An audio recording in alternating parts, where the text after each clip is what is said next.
Thank you for participating in these listening sessions. These will be important, interesting, and exciting congregational conversations. Um, we received a lot of great information this summer from the surveys that we sent out and that everybody participated in. And they've helped us understand where we've been and the things that are important to us, and really solidified our understanding that the two different worship services that we have and offer are critical and important to the life of St. Luke and part of who we are. It really validated that for all of us.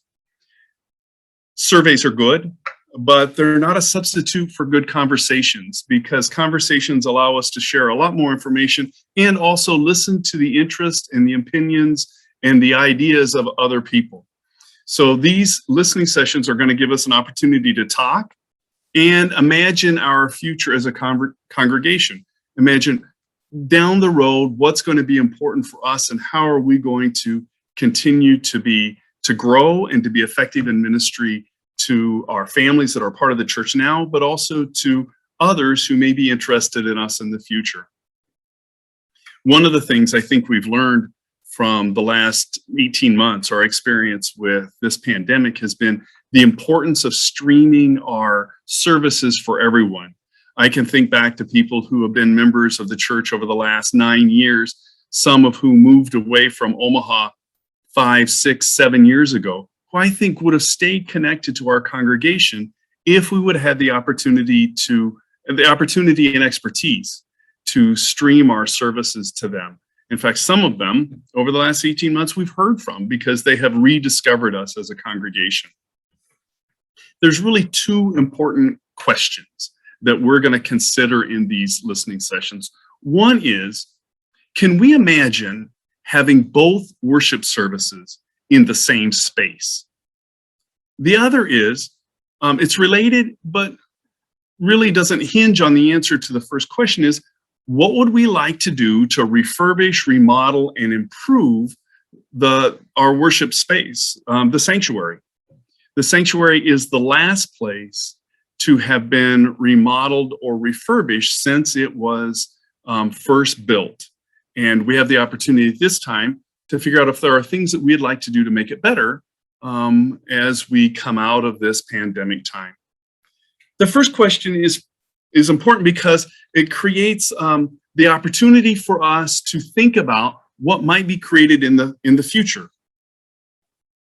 What I've noticed at this time, over my experience in time at the church, is that on Sunday mornings, we are always trying to figure out how to have conversations with adults and find room for that.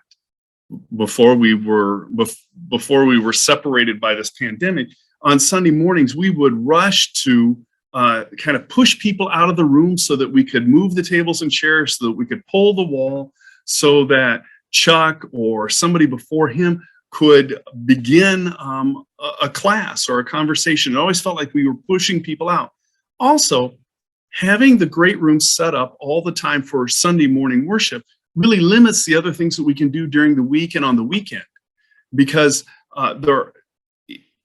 that setup isn't conducive to a lot of different kind of conversations or classes or meetings or opportunities for us as adults to gather and be the church.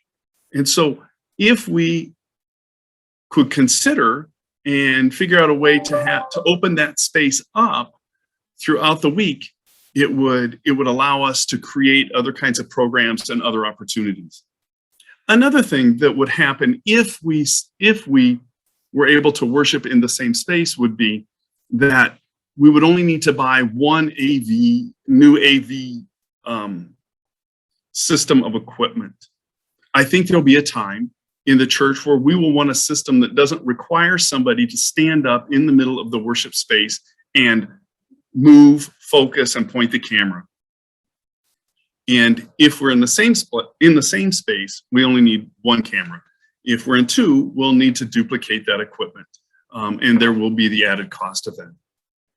The second question is really, what would we like to improve? What would we like to refurbish? How can we imagine the space in the sanctuary being different and more effective for all of us? Do we want the lighting to be different, or the flooring? Or would we like to expand the hearing aid loop? Right now, it only gets the center area of the sanctuary. It doesn't serve the spot that is off to the west, or the choir loft at this time. Would we want to expand that? The other thing I found is that over the last 9 years, only one family with children has joined the 1030 service. It's been one of those things in which part of it has been the timing of our Christian education program. Also, the families I talked to that have ended up joining the 9 o'clock service really enjoy having a different way of gathering their family around a table, so that kids can be occupied, people can focus on other things instead of sitting in a pew. It's just easier for them as a family to come join us in worship. Is there a way in which we can incorporate that into our 1030 style of worship so that more people can become a part of that service?